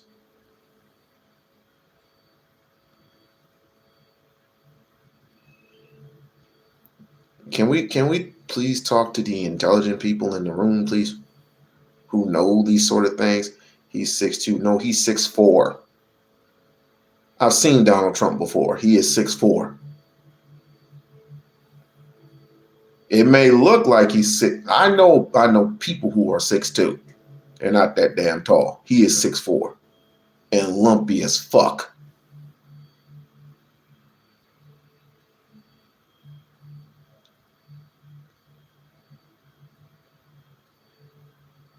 Here we go with this Biden shit again. Biden's in bed sick. What do I care about Biden for? Why do I care about this racist prick? A racist prick versus another racist prick. Troops, our bases overseas, and our allies throughout the world. For 47 years, the Iranian regime has chanted death to America and waged an unending campaign of bloodshed and mass murder, targeting the United States, our troops, and the innocent people in many, many countries. Yep. Every time you say Trump, Trump, Trump, you might as well say rape, rape, rape. Call this operation Epic Fury. Trump said the objective is to defend American people, and to do that, imminent threats from the Iranian regime need to be removed. He also made another thing very clear. He said Iran cannot have a nuclear weapon. For years, Tehran's nuclear ambitions have been a major sticking point. The Islamic Republic has clashed with Western powers over it. And to reach a common ground, nuclear talks have recently resumed. The US and Iran renewed negotiations in February. They even met earlier this week. The latest offensive has shattered diplomatic efforts. US embassies rushed to secure locations. In Bahrain and Qatar, staff are ordered to take shelter. Iran has now shut its airspace. It's activated safety protocols. Security forces were deployed in the Iranian capital, and roads leading to the residence of Iran's supreme leader, Ayatollah Ali Khamenei, were blocked. Iran, too, has retaliated. The Israeli military detected incoming ballistic missiles, and air defense systems engaged immediately. As missiles flew in, Netanyahu responded. My brothers and sisters, citizens of Israel, a short while ago, Israel and the United States launched an operation to remove the existential threat posed by the terrorist regime in Iran. Israeli Prime Minister called it a turning point. He says this campaign is about survival. For him, this isn't just a strike, but a move to prevent Iran from ever arming itself. So hostilities have broken out, and the adversaries are digging in. Well, for more on this, we have with us on the show Ruz May Partzia, scholar on Iran Affairs and the senior adjunct lecturer at Lund University. Welcome to the program. Let me ask you first then, when you see the scale of the build-up of the American military in the region, is this much of a surprise then, what's happened?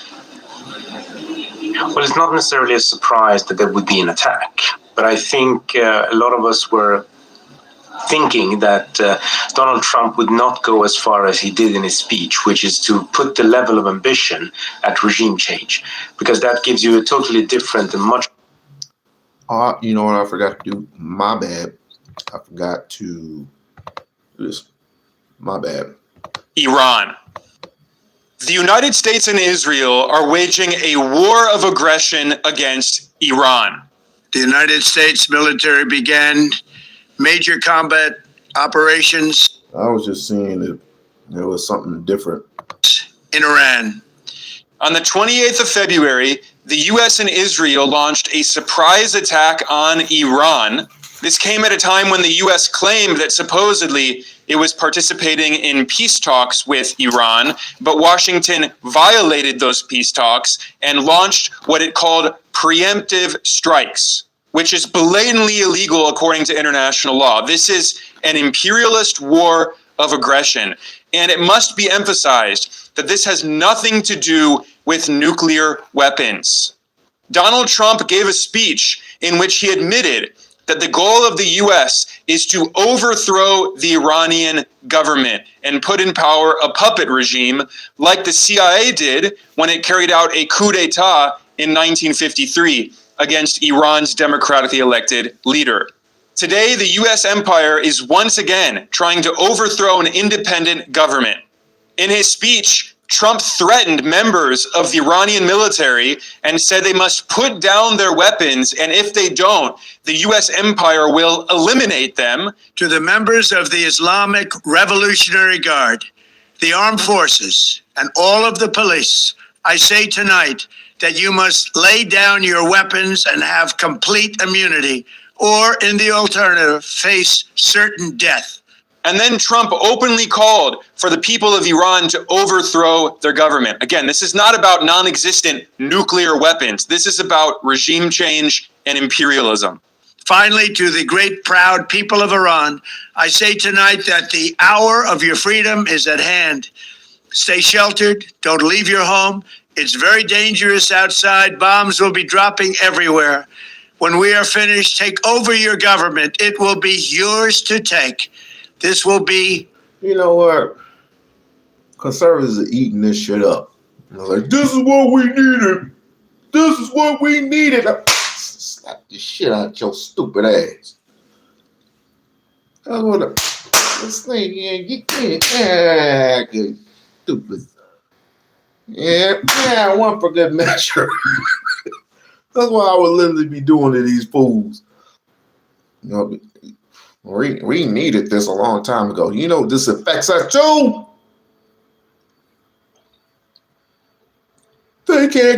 A missile can't come in the United States. How the fuck do you know? We have the best. True, we do have the best military. We have the best military powers. But why abuse it?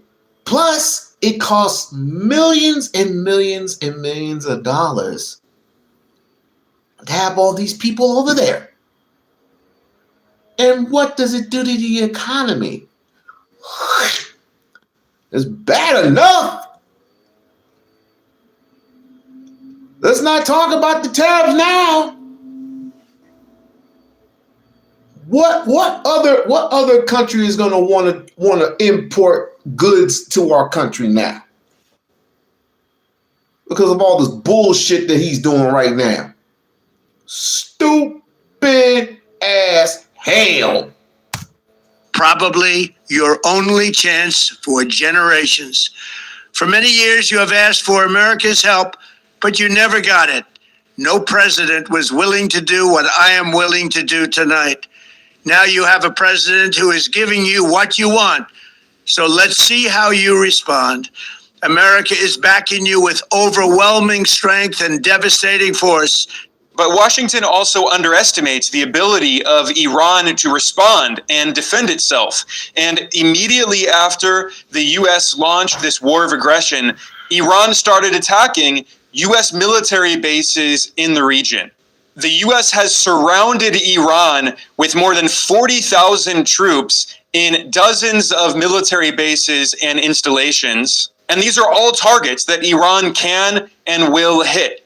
So immediately in response to this U.S.-Israeli war of aggression, I bet you he didn't even think this through.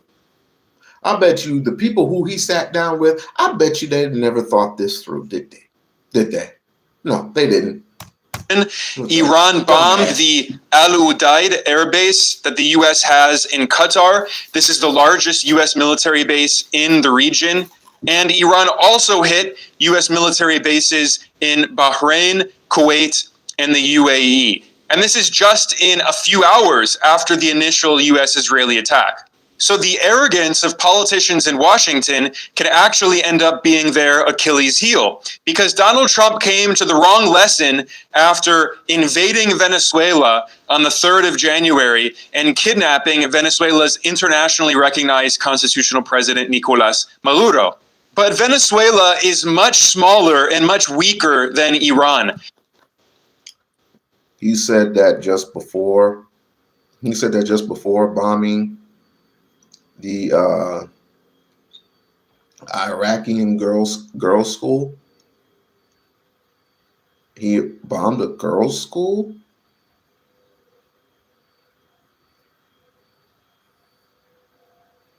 Stupid. It's fucking stupid. Venezuela has a population of less than 30 million people, whereas Iran has more than 93 million people. Iran is significantly larger than Iraq, which the U.S. invaded in another war of aggression in 2003. And let's not forget that the U.S. lost the war in Iraq.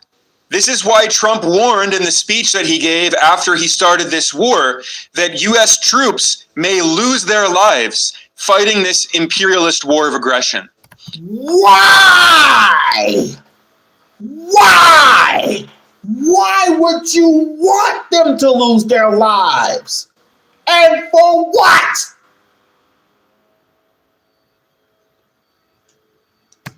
The lives of courageous American heroes may be lost, and we may have casualties.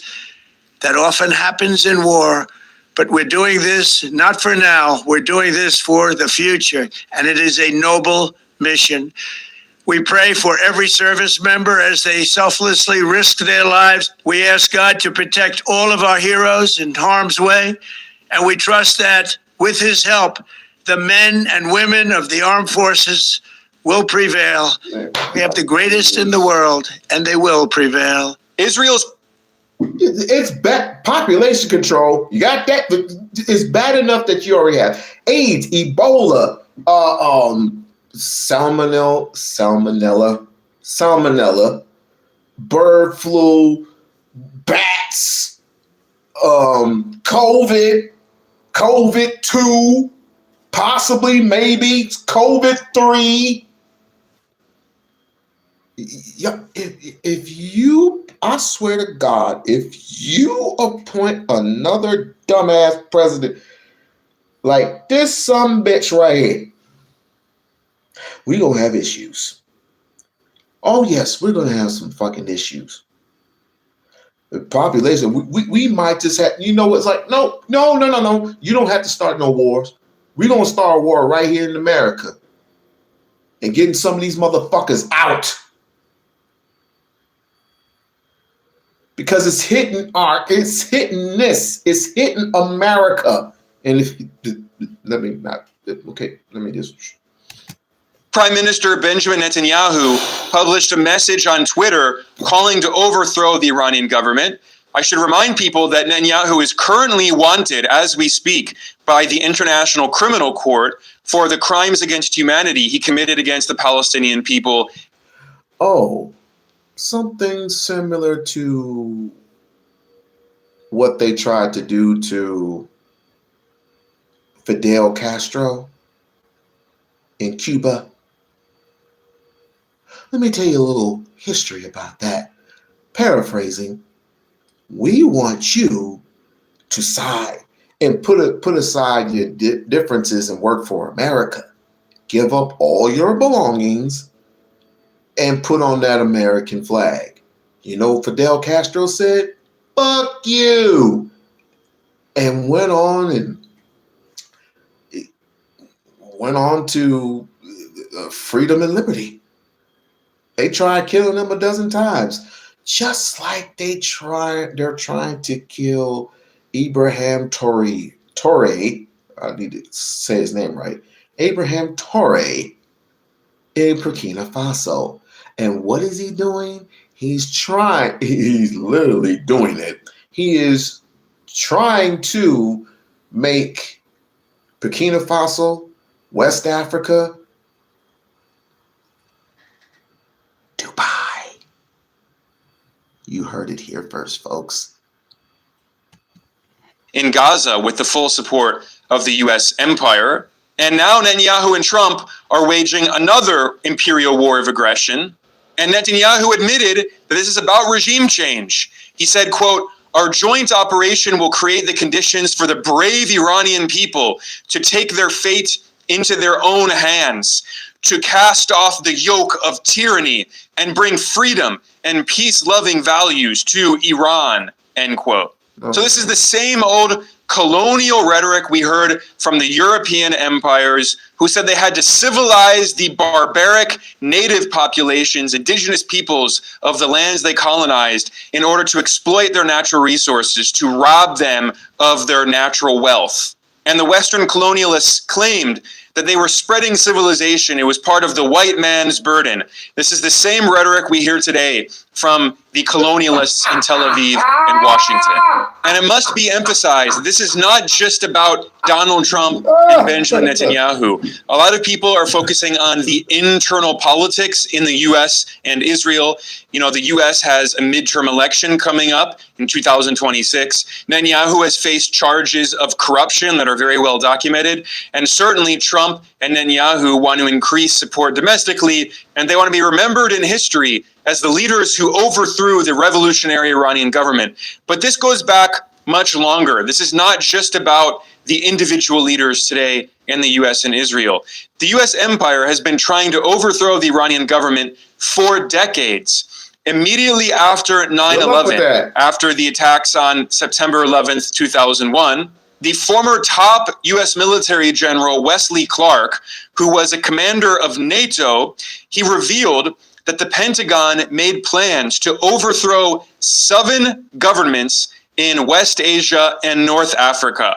Those governments were Iraq, Syria, Lebanon, Libya, Somalia, Sudan, and Iran.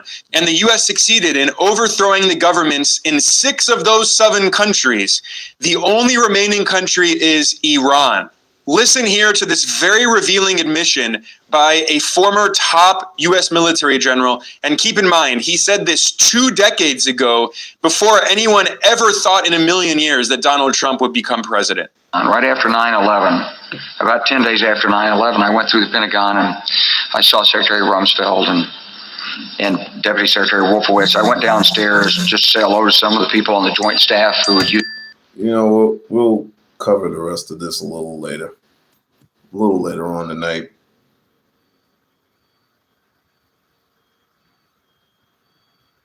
Stop by a little later on tonight. I'm gonna try this for the very last time. I'm gonna try to put it on StreamYard, but I'm gonna make a phone call. I gotta make a couple of phone calls today. But live your regular lives if you can. For those who are used to it, they're used to it. But for those who are sick and tired of it, we are sick and damn tired of it. Not most of us, all of us are sick and damn tired of it, to be perfectly honest with you.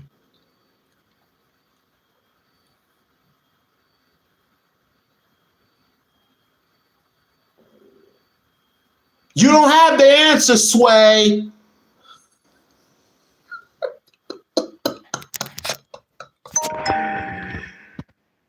Yeah, y'all be breezy, y'all.